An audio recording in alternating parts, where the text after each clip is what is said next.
Rapaz, amados, é um prazer estar aqui com você novamente, podendo compartilhar as Escrituras Sagradas. Eu quero convidar você a abrir o seu livro de Atos, no capítulo 5. Nós vamos meditar aí dos versículos 1 ao versículo 16, nesse início da história, que é importante nós conhecermos, né, para que nós possamos ter uma referência, né, sobre a nossa vida cristã. Então diz o seguinte, olha: entretanto, certo homem chamado Ananias, com sua mulher Safira, vendeu uma propriedade, mas, em acordo com sua mulher, reteve parte do preço e, levando o restante, depositou aos pés dos apóstolos. Então, disse Pedro: Ananias, por que encheu Satanás teu coração para que mentisses ao Espírito Santo, reservando parte do valor do campo? Conservando-o porventura, não seria teu? E vendido, não estaria em teu poder? Como, pois, aceitasse nesse coração esse desígnio? Não mentisse aos homens, mas a Deus. Ouvindo essas palavras, Ananias caiu e expirou, sobrevindo grande temor a todos os ouvintes. Levantou-se os moços, cobriram-lhe o corpo e, levando-o, sepultaram.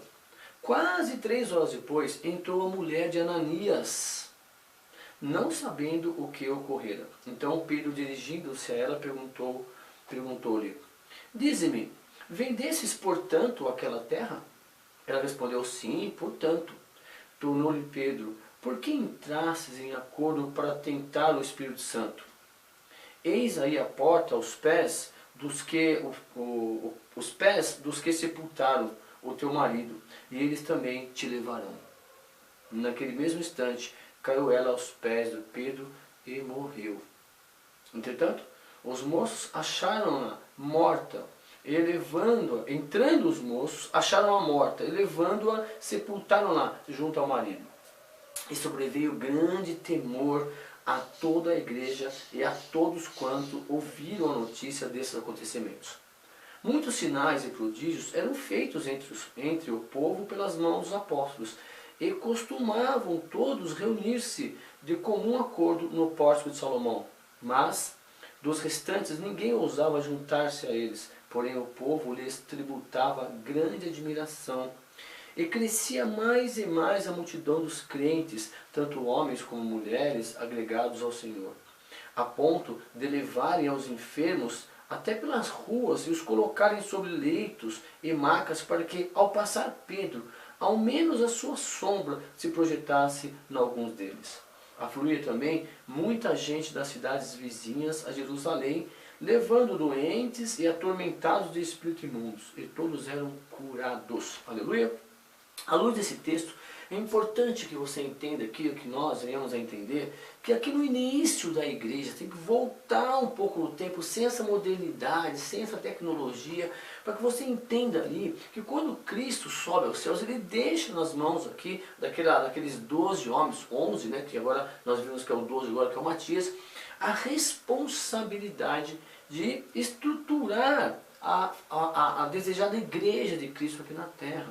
E o objetivo, né, daqueles homens era o seguinte: olha, Cristo se fez carne, Deus se fez carne, habitou entre nós, deu exemplo a nós, Ele morreu a nossa morte para que nós possamos viver a vida dele. Essa é a incumbência da igreja, falar sobre as maravilhas de Deus, falar sobre o Antigo Testamento, o que Deus tinha feito no Antigo Testamento, e para que as pessoas entendessem que Deus existe, Ele pode estar invisível, mas Ele existe, e hoje ainda Ele é o mesmo Deus, e nós somos o mesmo homem naquela época. Hoje nós temos uma outra modernidade, uma outra facilidade para adquirir as coisas. Por exemplo, nós estamos aqui filmando essa aula hoje, quando naquela época não existia tudo isso. Então, nós temos que entender que a inteligência que Deus deu ao homem permitiu todo esse avanço tecnológico para nós estivéssemos aqui conversando sobre isso, sobre hoje, e falando a mesma coisa que eles falaram. A nossa vantagem é que nós temos aqui registro das coisas que os nossos irmãos, há 2000 anos atrás, eles faziam. Então é importante que você respeite essa palavra, certo? Agora, conhecer essa história é você entender a seriedade que é você fazer parte de uma igreja. Você pode ouvir aí de muitas pessoas, não, que você vai para a igreja e dá dinheiro para pastor, dá dinheiro para padre, que a igreja teve uma época da Inquisição, que ela vendia um pedacinho do terreno no céu. Todas essas pessoas, todas, sem exceção, um dia estarão na presença de Deus para prestar contas, assim como eu e como você também. Ah, você está abrindo o jornal todo dia para ver qual é o seu destino, né? Então eu vou te falar, o seu destino é Jesus Cristo, estar na presença dele um dia para prestar conta da sua vida, o que nós fizemos dela. Mas nós precisamos ter referências. Pô, mas eu não gosto muito para a igreja, porque o pastor de lá só fala em dinheiro, papapá. Olha, nós precisamos, e Deus permitiu, que existissem várias congregações, várias comunidades, vários locais para você, de ajuntamento religioso, para que você adorasse a Deus, para que você encontrasse ali o canto onde você se sentiria melhor, o canto que você acha que é o mais sério, para que você, junto com aquelas pessoas que profetizam a mesma fé, que professam a mesma fé que você, pudesse viver em comunidade. Por exemplo, aqui no início, você pode ver que a comunidade, a igreja local ali, todos vendiam as coisas em comum, porque eles queriam, olhavam para o outro como se fosse da mesma família.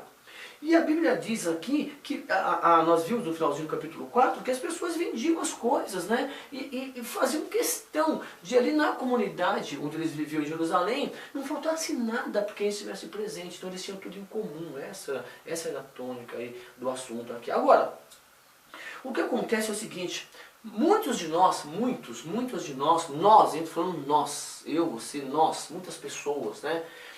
Elas ficam um pé na igreja, um pé na certeza e um pé na incerteza. Então aqui, por exemplo, Ananias e Safira, aqui, esse casal aqui, o que eles fizeram? A Bíblia não diz em nenhum momento que os apóstolos estavam obrigando você a vender, coagindo a vender. Isso não existe para Deus.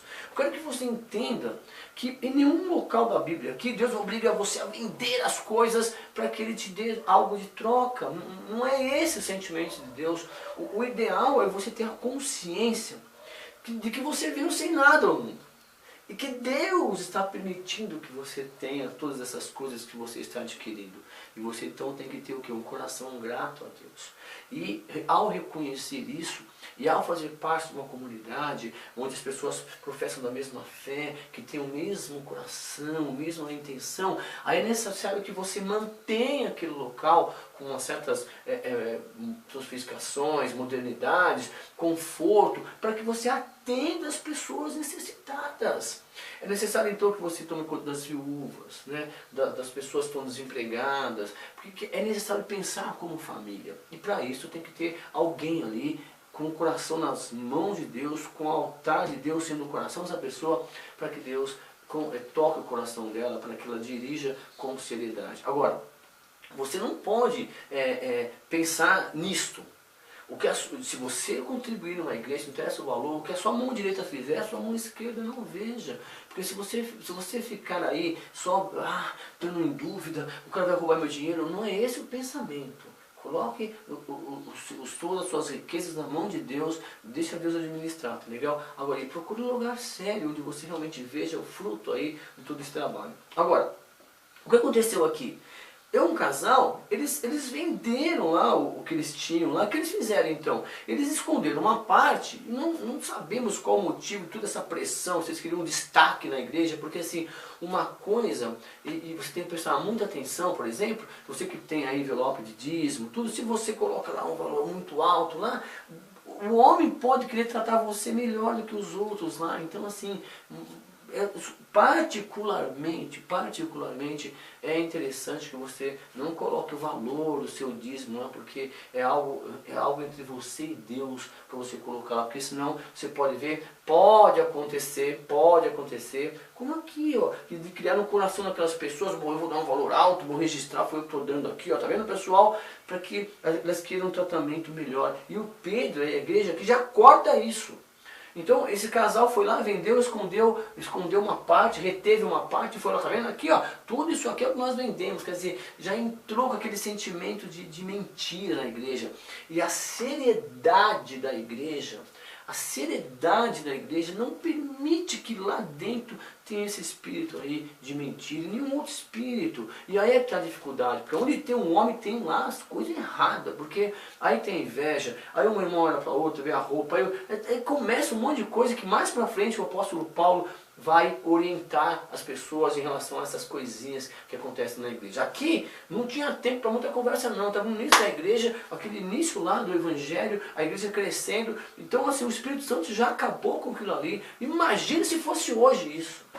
Não, talvez eu nem estaria aqui, né, falando com você, nem você me ouvindo, porque é tão sério que é a igreja. Então aqui Deus mostra, olha, é o seguinte, a mentira não pode habitar aqui dentro. Eu não preciso do seu dinheiro, Deus está falando. Por acaso, o Pedro falou assim, se você por acaso não era seu, o que você vendeu? Agora, o problema não é você trazer aqui, você trazer o dinheiro aqui dentro da igreja. O problema é você trazer esse sentimento de mentira, de querer ser mais que alguém aqui dentro. Isso Deus não quer dentro da igreja. E acabou ali, já cortou o mal pela raiz e fez a mesma coisa com a esposa.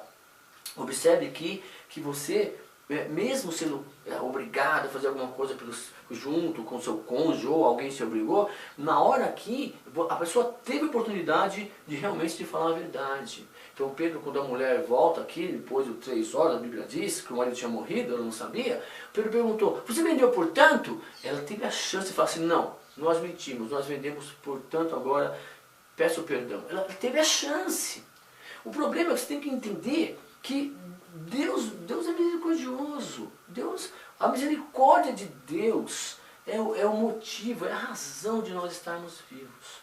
Porque quando você vive a sua vida, né, tem a liberdade de viver, fazer o que você quiser, mas quando você se dispõe a viver com seriedade, como tendo referência a Cristo, quando você passa a ser cristão, muitas coisas que nós temos, valores que nós temos familiares, muitas coisas que nós aprendemos desde criança, não cabe ali naquela vida cristã. Então é importante que quando você for fazer parte de uma comunidade, que você não queira levar os seus valores morais ali para dentro. Por quê?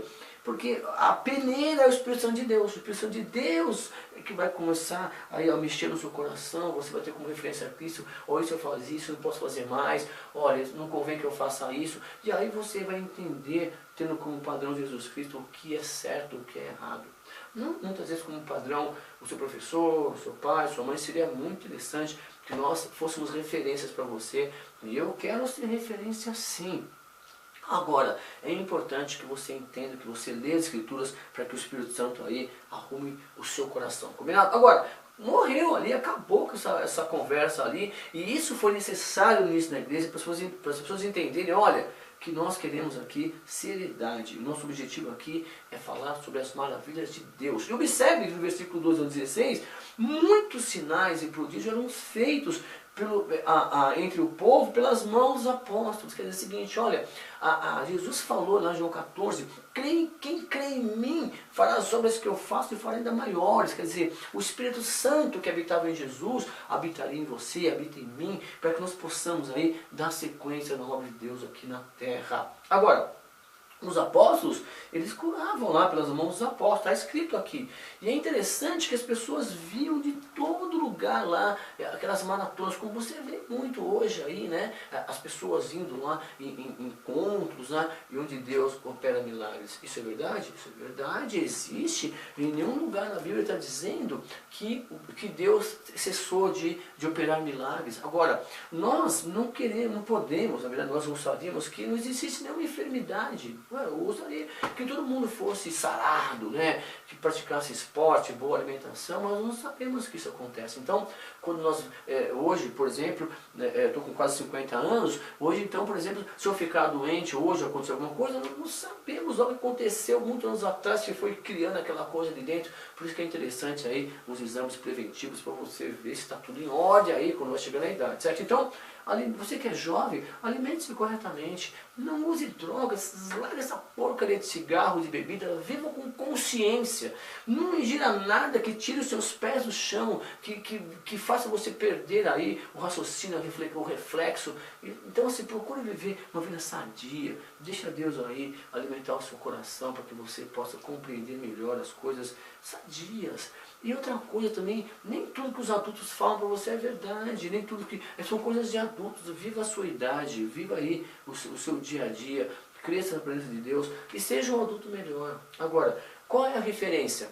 Eu gostaria muito, né, que você entendesse que a referência é Jesus Cristo. Não tem jeito, pessoal. Professor, mas o meu pai é um ótimo cristão. Isso aí, siga o exemplo do seu pai mesmo, tá legal? Agora, muito cuidado, porque você tem que ter a sua fé. Então no início você vai de fé emprestada, mas depois você tem que entrar aí e conhecer o Deus da história, registrado aqui na Bíblia, para que você possa ser dependente de Deus, na verdade. Você até orar pelo seu pai, pela sua mãe, pelos seus amigos, para que você veja o que Deus pode fazer nas nossas vidas. Aqui nesse momento da igreja, a seriedade ali dos apóstolos, eles viviam comunidade, havia o respeito da igreja. Observe no versículo 14 lá, que crescia mais e mais a multidão dos crentes, tanto os homens quanto as mulheres. Quer dizer, Deus ia agregando as pessoas, as comunidades, ou a comunidade, por causa da seriedade com que as coisas eram levadas. Então, se a obra de Deus, não adianta, você vai ver, você vai entender mais pra frente aí, nas próximas aulas, que se a obra de Deus ela não é desfeita, certo? Agora,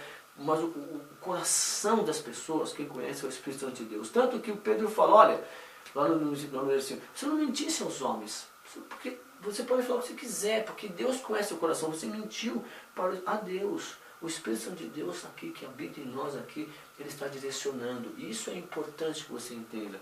Fazer parte de uma comunidade onde as pessoas têm o coração nas mãos de Deus e deixa o Espírito Santo falar nesses corações. E mais do que falar, elas ouvem a voz do Espírito Santo de Deus e caminham na presença de Deus. Amém? Obrigado pelo seu carinho, pela sua confiança. Espero você aqui na próxima aula, onde nós vamos continuar lendo essa história maravilhosa do livro de Atos, Atos dos Apóstolos, né?